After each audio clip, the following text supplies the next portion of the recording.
देश के बंटवारे के समय की रुला देने वाली कुछ घटनाएं अगर आज के डेट में याद किया जाए तो रोंगटे खड़े हो जाते हैं। आज की इस वीडियो में देश के बंटवारे से जुड़ी कुछ ऐसी बातें हम आपको बताएंगे जिसके बारे में आप शायद जानते ही नहीं होंगे। चलिए इस वीडियो में यही जानते हैं। मुस्लिम लीग से पाकिस्तान बनाने की मांग उठाई गई और फिर उसी के तहत सिंध और बंगाल में हिंदुओं को बड़े ही बेरहमी से मार डाला गया।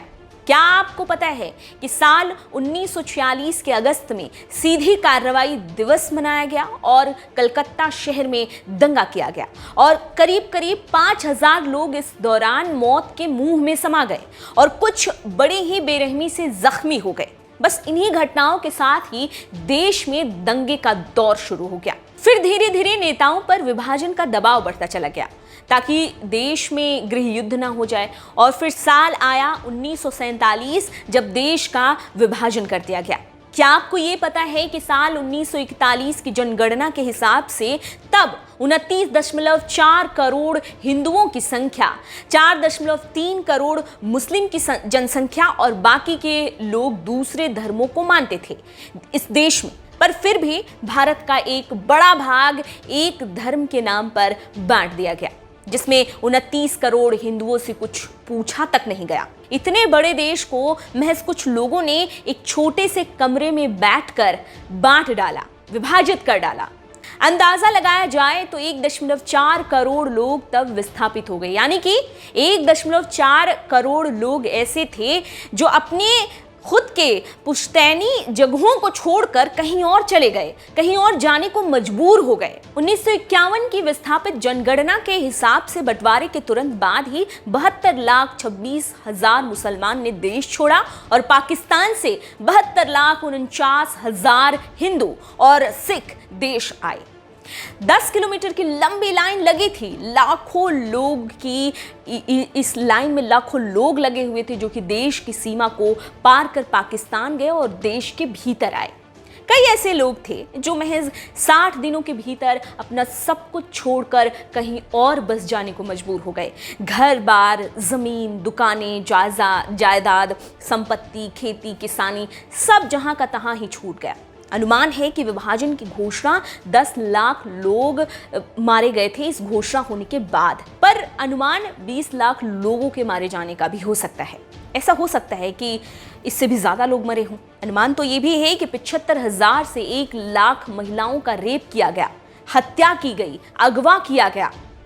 पाकिस्तान प्रायोजित इन दंगों में लाखों जिंदगी, चाहे वो हिंदू की जिंदगी हो, ईसाई, सिख, बौद्ध, अहमदिया और शिया मुसलमान हो, इनकी जिंदगी हो, सब तहस नहस होकर रह गई। मौजूदा वक्त में पाकिस्तान की 20 करोड़ की आबादी है और इस आबादी में 1.6% हिंदू रह गए हैं, जो कि जब आज़ाद हुआ था देश, जब देश बटा था, उस समय यही संख्या पाकिस्तान की जनगणना 1951 के हिसाब से देखें तो वो 22% थी। आप विश्वास कर सकते हैं कितना ज़्यादा मार्जिन है, जो 1998 की जनगणना में 1.6% ही रह गई। लाखों पाकिस्तानी हिंदुओं ने 1965 से अब तक भारत की तरफ पलायन कर लिया। जम्मू कश्मीर में हिंदुओं का प्रतिशत जो है वो 29.63 से भी घटकर रह गया और ये 28.44 हो चुका है। ये जानकर बड़ी हैरानी होगी कि जो सिंधी भाषा है और जो सिंधी संस्कृति है वो अब लुप्त ही हो गई है। ऐसा लगता है कि अब बचा ही नहीं है कुछ। सिंधी मुसलमान जो हैं वो अब उर्दू बोलते हैं जो असल में उनकी भाषा ही नहीं है।